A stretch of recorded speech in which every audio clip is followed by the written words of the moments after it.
our limbic parts of the brain. Is this danger? Is it fight, flight, freeze? Is there something I already know how to do? Is it, what is everybody else doing? It comes up with something. And then our prefrontal cortex wakes up. And as it wakes up, the limbic system says, hey, wait a minute, don't challenge me. I already made up my mind. So you come up with the explanation about why this is the good thing to do. And so our prefrontal cortex, most of the time, is justifying what our limbic system has already decided to do. Are you a scaling SaaS founder? Ready to make the leap from leading a team to leading an organization? Join us each week as we refill your think tank with actionable tips and strategies from great business minds you know and those who don't know yet. This is SaaS Fuel with your host, 5-time entrepreneur, SaaS founder, and globetrotting adventurer, Jeff Maines. Welcome back to the SaaS Fuel podcast, where great leadership isn't about having all the answers. Sometimes it's about asking the right questions and then nodding wisely while secretly hitting up ChatGPT for some backup. I'm your host, Jeff Maines. I hope B2B SaaS founders like you grow from traction to scale. Here, growth is more than just numbers. It's about crafting a future-proof company, premium valuation, and leaders who build a business of significance while living epic, adventurous lives. What if your biggest leadership challenge isn't strategy, but your own brain? In this episode, we're exploring how the science of self-awareness, yes, including that lovely little panic button called the limbic system, can unlock better decision-making, stronger teams, and surprisingly joyful outcomes in the face of chaos, even some crazy chaos. We'll dive into what really happens when stress hits and why your first reaction is usually not your best one. You'll learn how to spot the signs of reactive thinking. Spoiler alert, it's not just yelling at airport staff. And what to do instead, like harnessing curiosity, using positive self-talk, and checking your assumptions before they derail your next move. Through practical stories, including one that turns a travel nightmare into a surprisingly great adventure, we'll show how small mindset shifts can create massive ripple effects in your leadership and your life. We also talk about ditching the either-or trap and how exploring multiple paths forward creates space for innovation, especially when the pressure's on. And yeah, we go there, failure. Not in the cringy motivational poster kind of way, but this is about using failure as a springboard, not a scar. If you're navigating change, leading through uncertainty, or just trying to keep your cool when things go sideways, which happens a lot, this episode offers a toolkit of mental habits and leadership insights that might just change how you show up every day. Let's jump in. Well, our founder last Tuesday was Juan Betancourt, CEO of Humantelligence and pioneer of Ask Aura, the first AI coach for workplace psychometrics. Pretty cool word. Juan showed us how to embed emotional intelligence into workflows, why AI can finally make work more human. Check that out. And how to unlock team performance using tools employees already use like Slack and Outlook and Google. And our expert guest last week was Ryan Hogan, Navy veteran and founder of Talent Harbor and Hunt a Killer. Ryan revealed the secret to attracting and retaining great people through values-based onboarding, intentional culture, and leadership that scales from startup to standout. If you missed either episode, go back and check that out. Such good stuff there. And you can also learn what the word psychometrics is all about. My guest today is Mitch Weisburgh, the author of Mind Shifting: Stop Your Brain from Sabotaging Your Happiness and Success. He's also the founder of Mind Shifting Educators Community. With 40 years in education and personal development, Mitch is helping millions rethink how we learn and lead. Welcome someone who spent 4 decades helping people get out of their own way, Mitch Weisburgh. Hey, Mitch, welcome to SaaS Fuel. Yeah, thank you so much. And, I'm looking at your background, and I was aware of Small Fish, Big Pond, but what's this about Captain's Keys? It's a new book about leadership. So it released on August 4th. And it's all about how it doesn't have to be lonely at the top. Mm-hmm. Subtitle is The 4 People Every Successful Leader Needs. And so it unpacks a model of how to create stability as you rise in the leadership ranks. So that's going on my list. I'm going to be on vacation in early September. So that will be my vacation book. It sounds like awesome. It sounds awesome. Well, you set a big goal. Reach 5 million people with resourcefulness, resilience, and collaboration. Yep. which I think is amazing. What is your roadmap for scaling that kind of impact? The need for it became pretty evident to me. I guess over the years, as I've seen us as a human race, and in North America, kind of grappling with these huge issues, and all we seem to be doing is fighting, and people seem to be divisive. People aren't happy with their lives, and then it crystallized for me when I was asked to speak to some undergraduates, and I started. I studied a lot before to talk to them about resourcefulness, resilience, and collaboration. And at the end of it, they gave me a standing ovation because this is stuff that they'd never heard before. And It just dawned on me that, something, this should really be my mission. And then I thought, well, what is it going to take to tilt the planet for more people to start living happier lives, be more productive, obviously being able to accomplish more, and for us all to start working together to try different solutions to all these different issues that we face. And with 8 billion people on the planet, I arbitrarily chose the number 5 million. And I honestly don't know how I'm going to reach. And I don't really care if they learn this from me, if they learn it from, say, my books or my courses, or if they learn it from people who are doing very similar things. It just seems to me that we should know the skills to be able to tap into the resourceful parts of our brain. We should know the skills to be able to take unanticipated results and treat them as feedback rather than as failure. And we should know the techniques of being able to work with people, even if we disagree with them, even if we don't like them, even if we're competing with them. There should be ways that we can still move forward. So with 8 million people, it was like, well, so what would a critical mass look like? And one measure of critical mass is the square root of the number of people in the group. So if you have a group of, let's say, 50 people in your organization, and if you can mobilize 7 of them to be advocating for a solution, that's very often with good leadership enough to tip the whole organization. So if you look at 8 billion people, that comes to a couple 100,000 people in the world. And that just didn't seem right. 250,000 people out of 8 billion. I don't think that that's going to be enough. So then I just said, well, then what does seem to be enough? And it popped into my mind, let's start with 5 million. So that's how I got to 5 million. Me, myself, I teach courses, and I primarily am teaching educators, although I get a lot of other people in the courses also. But my goal is, if I teach an educator and an educator learns how to live this way, an educator also is learning how to teach kids. And so that leverages my reach. I'm writing books on the subject. I write a newsletter, Mindshifting with Mitch.com. But I need a lot of help. I don't have the expertise in SaaS or reaching people that, people like you have. But reaching out, being on podcasts, those are some of the ways that I'm trying to do it. I think that's awesome. And mind shifting, I think that is such a great term. What does a mind shifting moment actually look like, and how can someone recognize when they're stuck in a mindset that's holding them back? Well, there are so many mindsets where people feel stuck.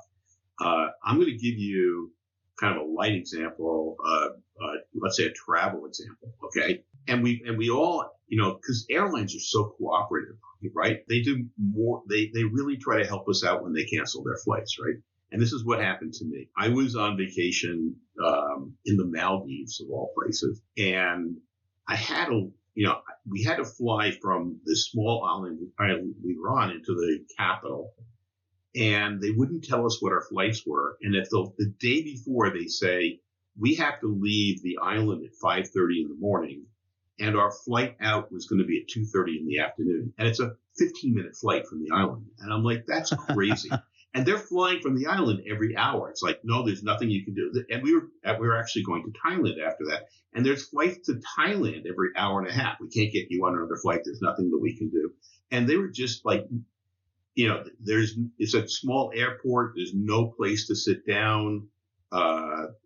like it's loud.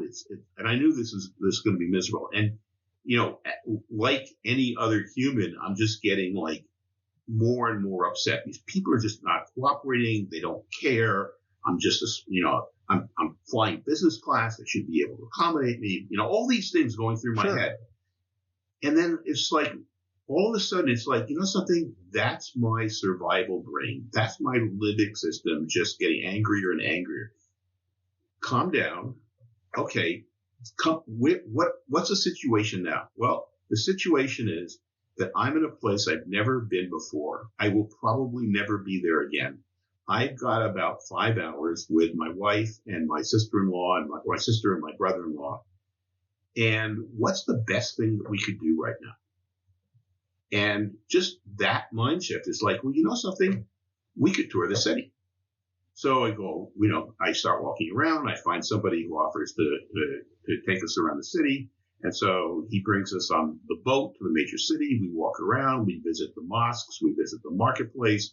We have a really good breakfast. We see playgrounds. We see kids. We see history. It was really pleasant. Then we take the boat back to the airport, and we get back to the airport, and there's a 2.5 hour wait to get through security. And he looks at us and he says, something? Just come with me. And he knew all the security guys. And we go around the line, and he says, these are my friends. Let them in. And we didn't have to wait in security. That's amazing. Everything was perfect. And so that's, it just, not everything always turns out quite that well. But it's amazing how many times they do when you, I call that, starting at zero.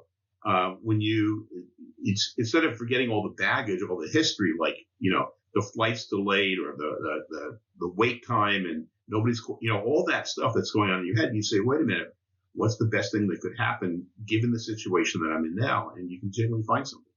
That's just one example. That is a great example of mind shifting. And it completely transformed the experience from one that you were dreading and this is going to be terrible to now you went and made memories and you got a really cool story out of it too. And good pictures. And my wife was happier. My sister was happier. My brother. Yeah. It was great. So how does somebody, realize that they're in a mindset? Is there that moment where they're like, hey, I'm just like you did. I'm stuck in the limbic brain. I need to switch this. Yeah, is that kind of the moment they recognize this is a pattern that's holding me back? I need to shift this, or is there's something else? The ability to be self-aware or metacognition is such an incredible skill. Now, I personally think that it becomes easier when you understand how the brain works. Now, you could still, even if you didn't understand how the brain works, we've all had those moments where we were sure that we weren't going to succeed in something. We were, everybody was telling us we were going to fail, and we overcame them. But it was kind of by accident, I think. We didn't really know what we were doing. It was just all of a sudden, it's like, oh, it doesn't have to be this way. I don't have to accept this, or hey, something here's a solution. But if you understand how the brain works, I think it just becomes a lot easier. And my model of the brain is that when we make decisions, there's two major parts of the brain that make decision. There's the what's called the limbic system, or survival brain, or lizard brain. That part of the brain started evolving in the first animals that could move. So 500 million years ago, that part of the brain started evolving. And the purpose of that part of the brain was to allow an organism to survive. What's primarily looking for are threats, so that the organism could fight, run away, fight, flee, or freeze. And then built up, other capabilities. There's two other quick things that part of the brain does. One is it can rely on things that we already know how to do that we don't have to think about. So habits are things that we're fluent in. We always do it this way. So let's do this. I know that I don't even have to think about when I want to write down a note. I just reach for my pen and I start writing. It's not a conscious thought. Okay, so those are things that I can do without having to think. And then the fifth type of thing that limbic parts of the brain relies on is what other people are doing. And so when we see people who we identify with, people in our family or people in our political party or people in our country club or people in our department, and people in our organization, and they're doing something, the limbic parts of the brain will say, well, that must be the right thing to do. We should be doing it too. So it's, fight, flight, freeze, habits, and mimicry are the 5 different things that part of the brain does. It also makes decisions on a binary basis. Something is either right or it's wrong. You either succeed or you fail. Something's bad or it's good. But it's always like this or that. There's no nuance. Something's either painful or it's not, or it's okay. It's a threat or it's not a threat. Then in mammals, we started developing something that goes around that part of the brain, the cortex, and especially in hominids and human beings, we developed the front part of that, the prefrontal cortex, and that's the part that really developed in human beings, and that's the part that does critical thinking. It does creative thinking. It identifies with it. It can be, emotional connection with other people, emotional regulation, executive function, all those things that we think of that are really human kind of reside in that part of the brain. That part of the brain wakes up to a stimulus in 2 to 3 seconds. Our limbic system wakes up to a stimulus in 2/100ths of a second. Wow. So what very often happens is we perceive something, we see it or we feel it. Our limbic parts of the brain, is this danger? Is it fight, flight, freeze? Is there something I already know how to do? Is it, what is everybody else doing? It comes up with something. And then our prefrontal cortex wakes up. And as it wakes up, the limbic system says, hey, wait a minute, don't challenge me. I already made up my mind. So you come up with the explanation about why this is the good thing to do. And so our prefrontal cortex, most of the time, is justifying what our limbic system has already decided to do. Now, if you start understanding that, then you start thinking about, well, wait a minute, am I having a limbic reaction, or am I in a creative mode where I can look at new information, analyze the results, connect with people, or manage my emotions? And so that being able to say, well, wait a minute, that's my limbic system making a decision. I don't have to do that. That's really the first step. And we have to do that ourselves. Other people can suggest it to us, but most of the time when other people are suggesting it to us, that limbic system is going to be like, they're saying I'm wrong. They're saying I'm limbic. No, they're limbic. I'm going to get even with them, right? So, there's ways of approaching other people also, but we so often see people who are making decisions, like our kids, they're reacting to peer pressure. Right. They're not doing their homework because they'd rather scroll on their phones. Are the people who, the people who work for us. It's like, how could they do that? They weren't even, all they had to do was think, but no, they were just relying on something that, it was a limbic reaction. And if we were just to tell them, hey, something that's a limbic reaction, if they didn't already have the understanding of how the brain works, then their reaction to that is going to fight.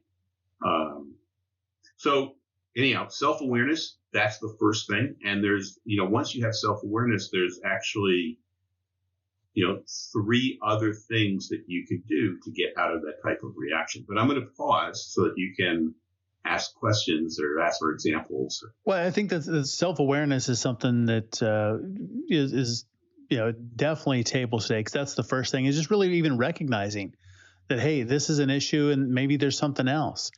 And so I'd love to dive deeper into that, and maybe the techniques and, what does that look like in switching from, self-sabotage to self-mastery. So one of the things in terms of self-awareness is when you are absolutely positive about something, it's a sign that your limbic mind has made the decision. So you're positive that you can't do something, or you're positive that this person is wrong, or you're positive that like this, I have to do this because nobody else can do it.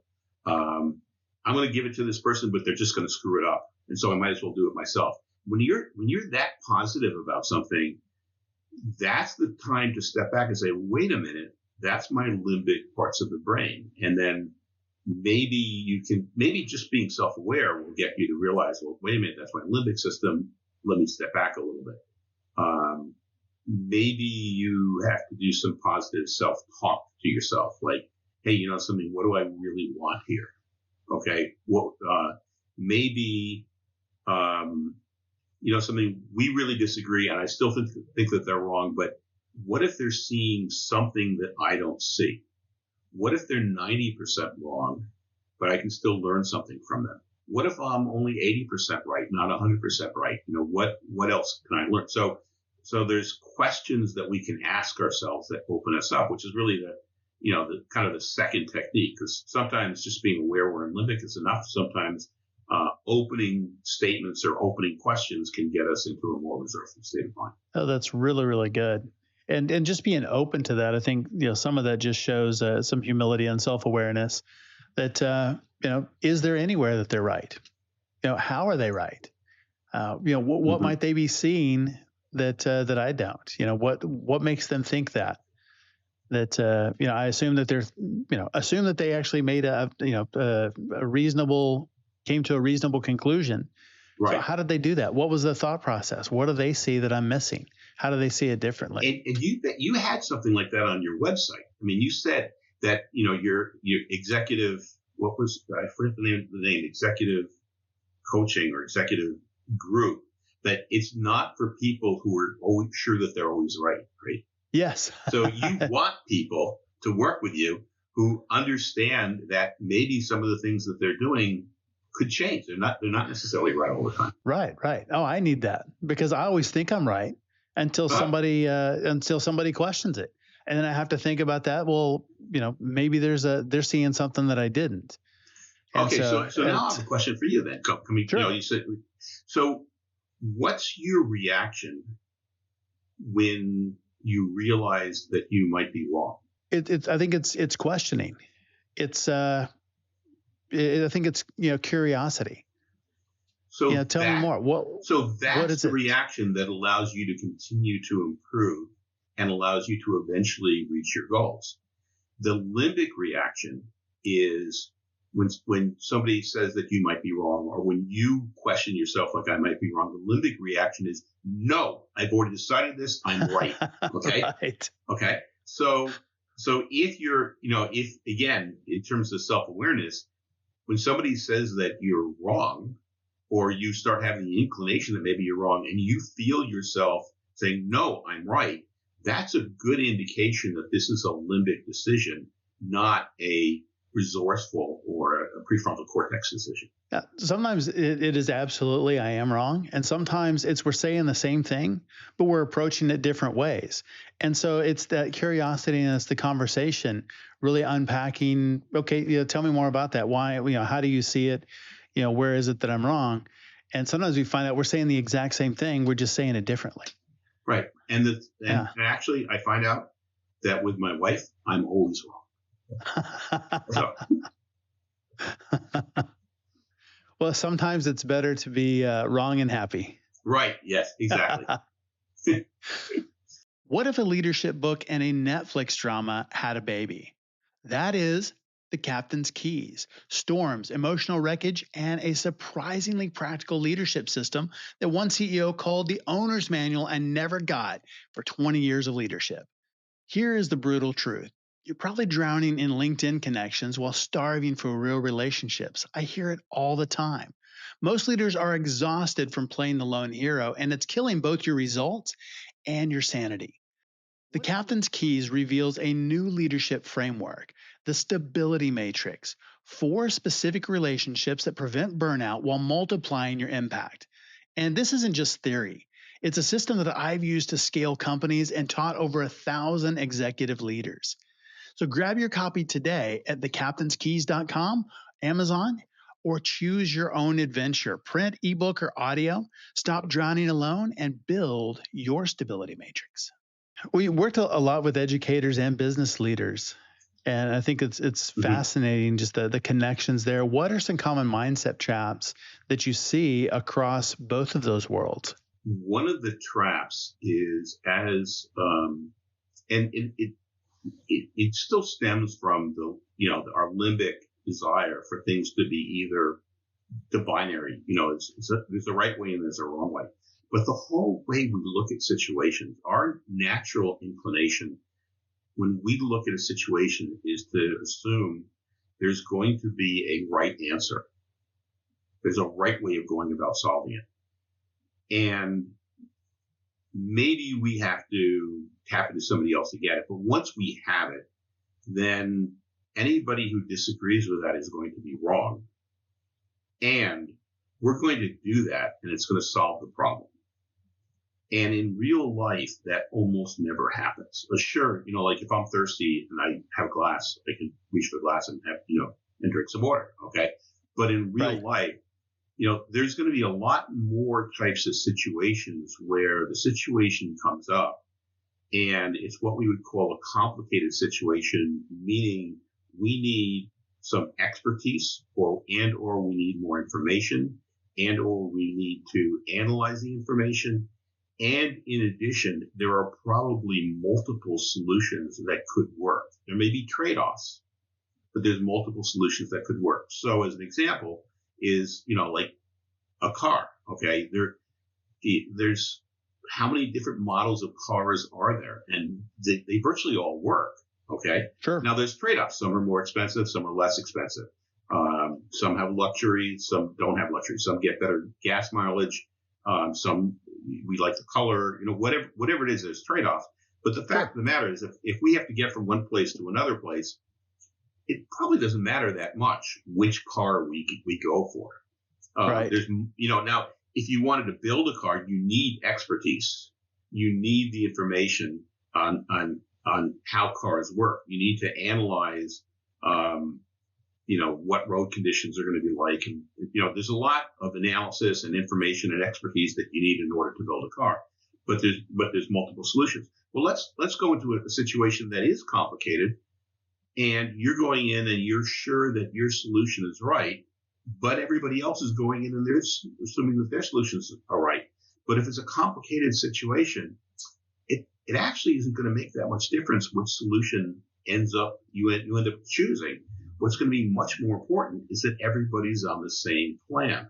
Because if you're building a piece of software, you couldn't have one group of people who say, I want to build this based on the Microsoft framework, and another saying, I want to build this on the Oracle framework. Sure. Everybody has to be together on what you're going to be doing. Well, if you go into a meeting and everybody is aware that it makes less important, it's not that important which of the solutions you do, people aren't going to fight as much about their particular choice because it's in the end analysis, it's a little bit arbitrary. So there's complicated. And then there's, in business, we're trying to solve problems and coming up with solutions. We're not really sure whether the market's going to accept our solution or not. So those are complex, which is different from complicated. In complicated, there's solutions that we know that's going to work. If you have the right drawings and everything, you're going to build a piece of software that's going to work. If you're coming up with a product and you want to sell it into the marketplace, before you start, you don't really know that the marketplace is going to buy it. You don't know what the price should be. You don't know if it's going to be profitable. You don't know how long it's going to take. You don't know if people are going to really know how to use it or if you need training. All these things you don't know in advance. So in a complex system, what you really need to do is you have to come up with things that you can try that aren't going to destroy you so that you can get feedback and from that feedback decide the next thing to do. Well, if you're going into a situation and you're thinking, I have this great product, I'm going to use Google AdWords, I'm going to be a success, and that's going to be it. It's like Google AdWords may work, but that's just one of Right. 1,000 different ways, right, that you could conceivably get your message across, and you may not, there's 100 different ways of using Google AdWords. So, but if you're going into it and saying, nobody really knows how to best present this product, what are some of the things that I can do to get a better handle on it so I don't have to bet the whole company on one way? Maybe I can simulate some things. Maybe I can get an expert and get some ideas from that expert, and know that expert isn't going to tell me the one thing that's going to work, but they're going to help me. They're going to guide me from making stupid mistakes. They're going to suggest a couple things that I could try. Maybe I have to talk to some end customers and simulate with them, would you buy this before I go ahead and try it on the market? So in complex, if you can look at a situation and say, is this really a simple situation where there's one solution and I have it and everybody should be doing it, or is this a complicated situation where we may need some more information, we may need some more expertise, but it doesn't really matter which of the solutions that work that we choose? Or is this a complex situation where nobody really knows and we have to figure out ways of trying things and still surviving while we're trying them until we find something that works? And I think we see that we saw that with COVID. Okay. Yeah. When we were told in COVID, first, it's not going to be a problem. And then we were told, don't wear masks. Masks don't. And the people who were telling us that were talking as if they knew exactly what they were doing. Well, Right. It was a complex situation, and I don't blame them for not knowing, but I blame them for coming off as if they knew what they were doing. That we were not following the science if we didn't do what they said, because they didn't know. And then after they didn't know either. After the not wearing masks, what we're told, you have to wear a mask. It doesn't matter what kind of a mask it is. You have to wear a mask. And then, oh, no, it has to be this type of mask. And then it's like, right. And then it turns out, like, if you're outside and you're within, you're more than 2 or 3 feet away from a person, the very little chance that you're going to be infected. And then it was like, kids aren't going to get it. So this whole idea of keeping the kids away from school for a year or a year and a half, we had to figure out how to protect the teachers who were older, but kids, keeping them apart from each other, they weren't going to get COVID anyhow. So, and all these things came, every single one of these things came across as if these people were the experts. They knew what were happening, but this was a complex, novel situation. We didn't know the answer. And if it was presented as we don't know the answer, we think this is what we should try, but we're going to be looking at the data to figure out based on the latest data, and we would like everybody to try this. It would have been so much different. Yeah, I think there's a lot of things in retrospect that they probably could have been handled better, but it's really interesting to think about that just in this frame of information and right versus wrong, or somewhere in the middle. Right. Being really, really sure versus leaving room for maybe being wrong. I'm going to move on to another thing, that I see, both business and in education. The statistics, there's 2 things that they show. One is that our decisions get substantially better when we choose from 3 or more alternatives. Interesting. And 70% of all decisions made from organizations are based on one thing. Somebody comes up with what to do and people do it. Interesting, right? It is. So it is. So the question is like, not really a question. We need to stop a minute and stay open until we have, let's say, 3 possibilities before we move forward. And, just like, so if you're a manager, okay, and somebody comes to you and asks you, what should I do?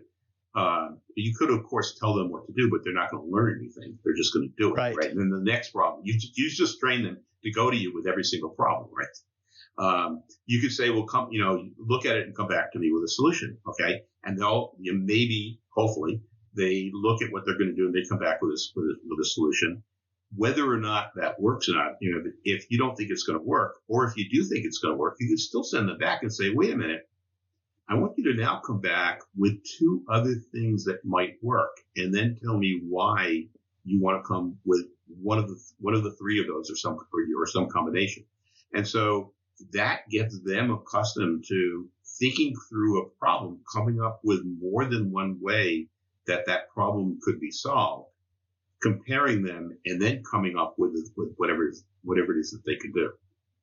And we don't do that anywhere near as much as we should, as managers or in our own decision making. That makes a lot of sense. I think having multiple options like that makes you think harder about the solution and really kind of weigh the pros and cons, and maybe borrow some from idea 3 and some from idea 1 and merge those into idea 2, and you end up with a better solution overall. Yeah, I agree. That's the whole purpose. And then I'm just kind of brainstorming other things that I see both in education and in business, is it's the whole way we approach people when we want people to do things or do things different. And so that's like good. In conflict. Okay. Because whether, if we're selling something, we want somebody, whatever they're doing, we want them to change. We want them to buy what we think is their best solution. Okay. If we're managing somebody and the person is doing something and we want them to change the way they're doing it. If we have a child that's, that's doing something and, we want to convince them. And everybody has kind of default styles and maybe even multiple default styles when they're dealing with people, partially depending on whether they're dealing with somebody who they're regarding as above them or below them. But the first thing is to be aware is that there's really 5 different styles of dealing with conflict. And once you become aware that there's 5 different styles of conflict resolution, then all of a sudden you have options. You don't necessarily go to the option where you're telling people what to do. Maybe sometimes even if you feel that you could be telling somebody what to do, you might decide I'm going to accommodate. So it's compete, which is telling people what to do, and you're not really concerned about their reasons, or you're not really listening to them. You're just telling them. There's avoid, which is when you're not dealing with it at all. There's accommodate, which is when you're, when the person is telling you what to do and you're just doing it. Okay. And for the people who compete, what they're hoping is that the people that they're telling what to do, is those people then eventually accommodate.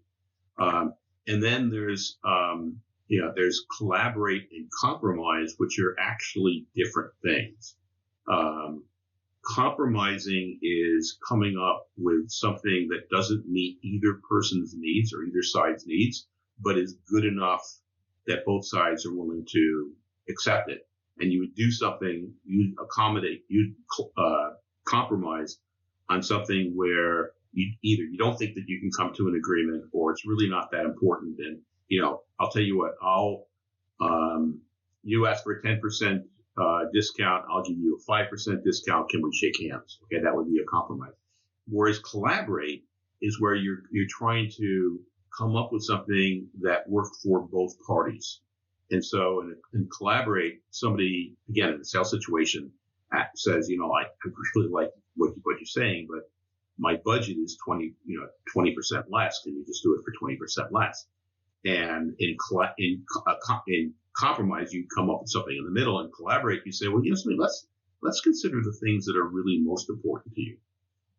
And then if they came back and said all these things are really most important to me, then maybe you can come back and say, well, if you want all of those things, there's really not much I can do in terms of reducing the price.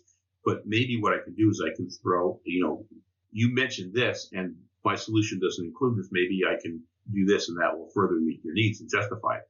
Or maybe we can go through and prioritize maybe your first 3 or 4 priorities.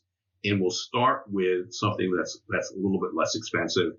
And as we get going, if you then see that you have additional needs, then we'll give you the full thing at the full price. But at least we can get you started. So you're coming up with ways to meet both sides' needs. And when you start being able to go back and forth between, is this a time where I need to tell people what to do? Is this a time where, or I should accommodate. Are people avoiding me because they know that I'm just going to order them around? Well, if people are avoiding me, Right. maybe I should try collaborating more, or maybe I should do accommodating, even if I don't think that they're right, but just for the longer term benefit of being able to work with people. And then that's further compounded by the fact that most of those different strategies could be used from, say, survival mode, or they could be used from this prefrontal cortex or resourceful mode. So, if you've come to the point where, I think it's, with a kid, it's like the kid's bedtime, and it's like, it's your bedtime, go to bed right now. Okay. Right. So, so that's that compete mode. But if you're using the compete mode and you're saying, something, it is your bedtime, and I understand how upset you are. And I just want you to know, I love you. I will always love you. If I were you, I would want to continue doing what I was doing, and I would be upset too. It's my job as the parent to look out for your benefit, and I have to make some decisions. And this decision, I think that you need your sleep. And so it is your bedtime. You have every right to be angry with me. I'm sorry, but it's time to go up. Okay. It's just a very different way. You're getting the message across. They have to go to bed. They're not going to be, the initial reaction may not be that they're saying, "Oh, thank you so much." They still may get angry with you, but over time they're going to respect that because they're going to understand that you're listening to them and you're empathizing with them. Yeah. And it's the same thing when you're dealing with employees. It's the same thing when you're dealing with clients, with suppliers. It's like all these strategies can be used from Limbic, which is like, avoiding. It's like, I'm not going to deal with these people, but would be from the Limbic, but from a resourceful mode, it's, something, right now, we're both really heated.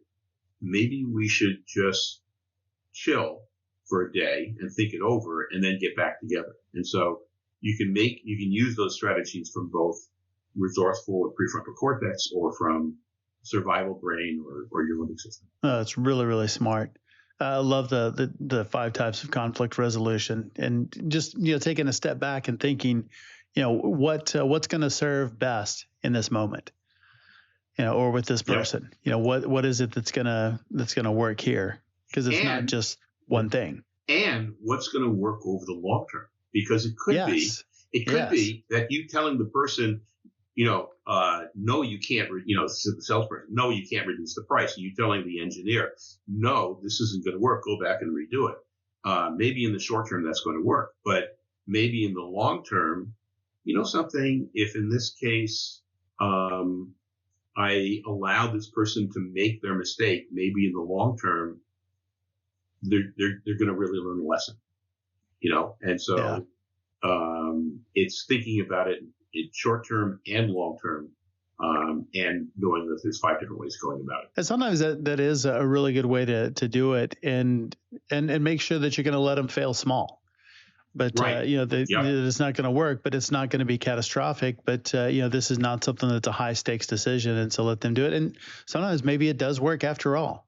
Well, I've been wrong. Me, it's like, I know I'm always right, so I know it's not going to work. But what role does failure play in developing real resilience, and how do you help people reframe failure as fuel rather than friction? So if you're going into a situation and you're sure that what you're doing is going to work, and then it doesn't work, you're going to regard that as that you failed. If you're going into a situation and you're thinking, well, let's say you're climbing a hill, and you're thinking, I'm going to take a step and I'm going to be on top of the hill. You take your step, you're still at the bottom of the hill. You failed, right? Okay. Right. But if you're thinking, I'm going to take a step, I'm going to look, and I'm going to take the next step, and then I'm going to look, and eventually I'm going to reach the top of the hill.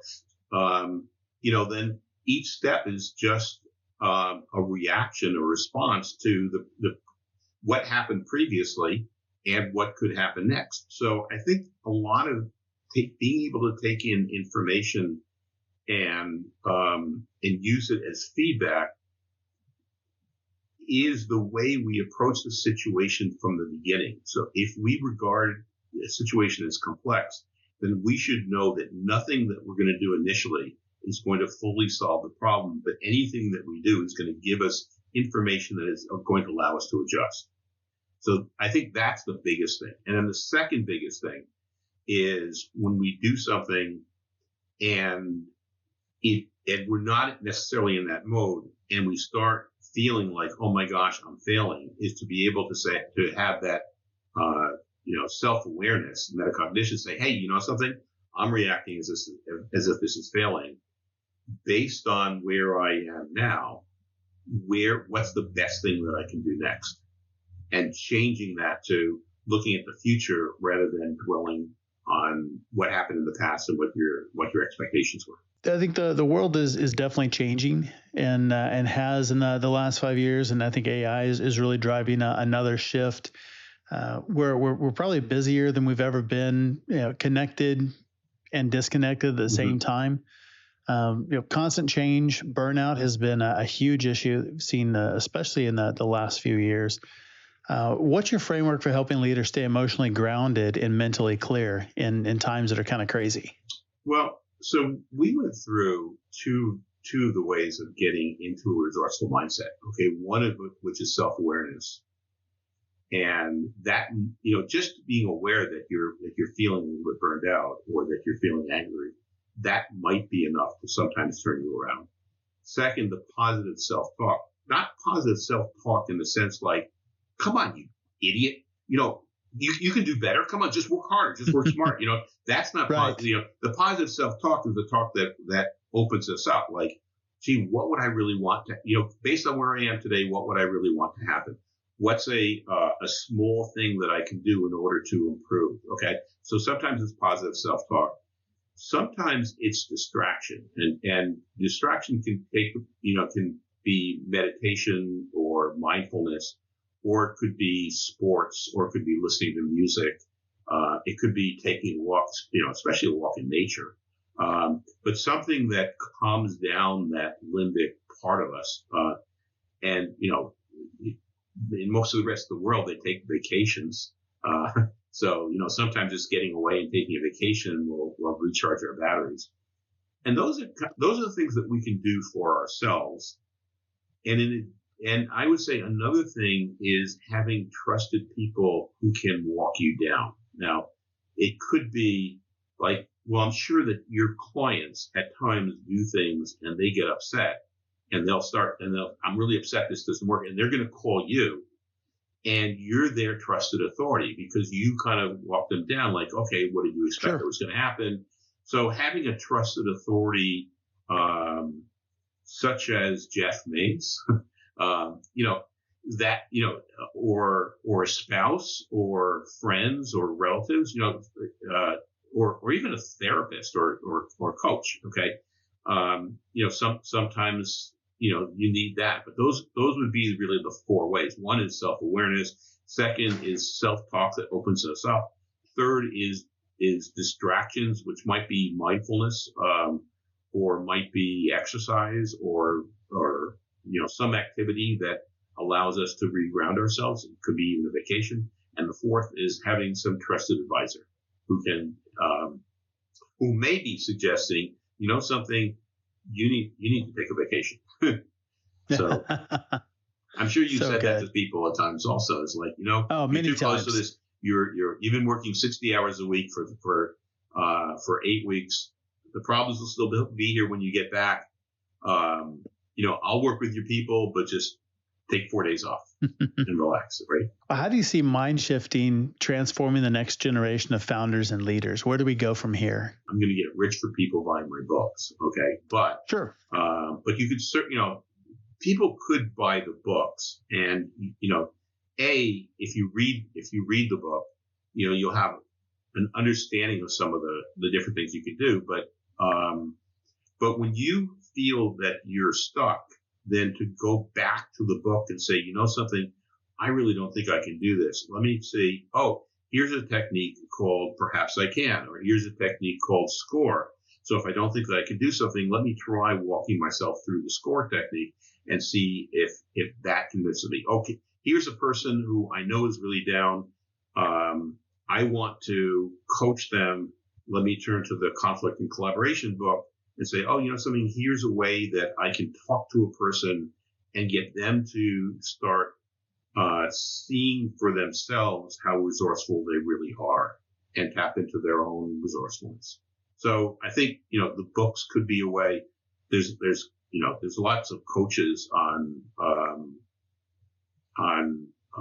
different techniques, whether they call them mindfulness or they call them, other things. There's a lot of business coaches and life coaches that people can go to. But just being able to stop yourself from going into, anger and frustration mode on many things is very helpful. And to be able to recover faster is incredibly helpful. And those are the two things that people get initially. And then to be able to work with others, despite our differences in attitude and emotions and desired outcomes, in order to be able to move forward. That's what makes us a successful businessman, and that's what makes us a successful life, because it implies we're people. We're people who happen to be business people also, but we also have families and we have friends, and it helps us in our relations with our family and our friends as well. That's great. Where can people learn more about you online, and of course pick up a copy of Mind Shifting, Stop Your Brain from Sabotaging Your Happiness and Success? So my website is mindshiftingwithmitch.com. And if you went there, you'd find, information on the book, information on the courses. I have a newsletter, so you can go to the newsletter page and subscribe to the newsletter. The book that's out is based on, accessing your own resourcefulness.